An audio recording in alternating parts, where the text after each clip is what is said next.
Bonjour au sommaire, le Honda CR-V 4e génération, un point sur le Grand Prix d'Allemagne et un nouveau jeu de Formule 1 en approche.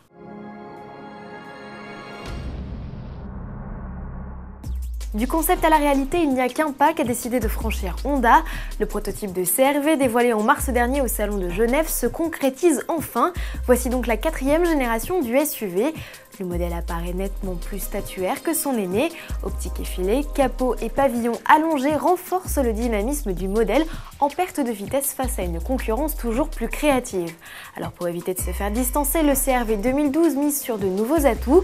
Un haillon électrique, un plancher parfaitement plat à l'arrière, des feux à LED, un volume de coffre plus conséquent, une meilleure qualité de finition ou encore une transmission 2 roues motrices qui lui faisait clairement défaut.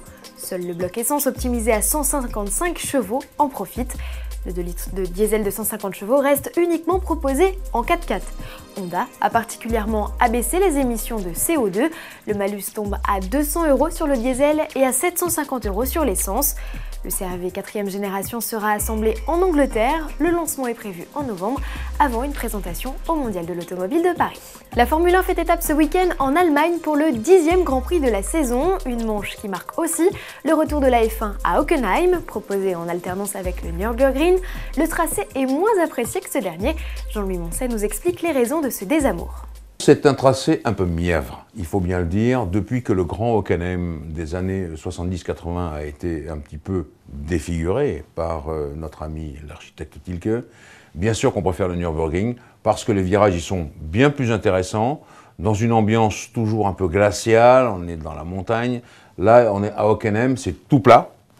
On est dans un chaudron, quand il fait chaud, c'est absolument ahurissant, les températures peuvent atteindre 35 degrés, et les pilotes au centre du Motor Stadium eh bien, souffrent terriblement. Alors, ceci compense cela, l'ambiance est quand même très amusante à Hockenheim, sans doute plus qu'au Nürburgring, mais on s'y ennuie un peu plus, surtout quand on pilote une Formule 1. Retrouvez l'intégralité de cet entretien sur le blog de notre spécialiste. Et toujours à propos de Formule 1, un nouveau jeu vidéo s'apprête à débarquer sur vos consoles.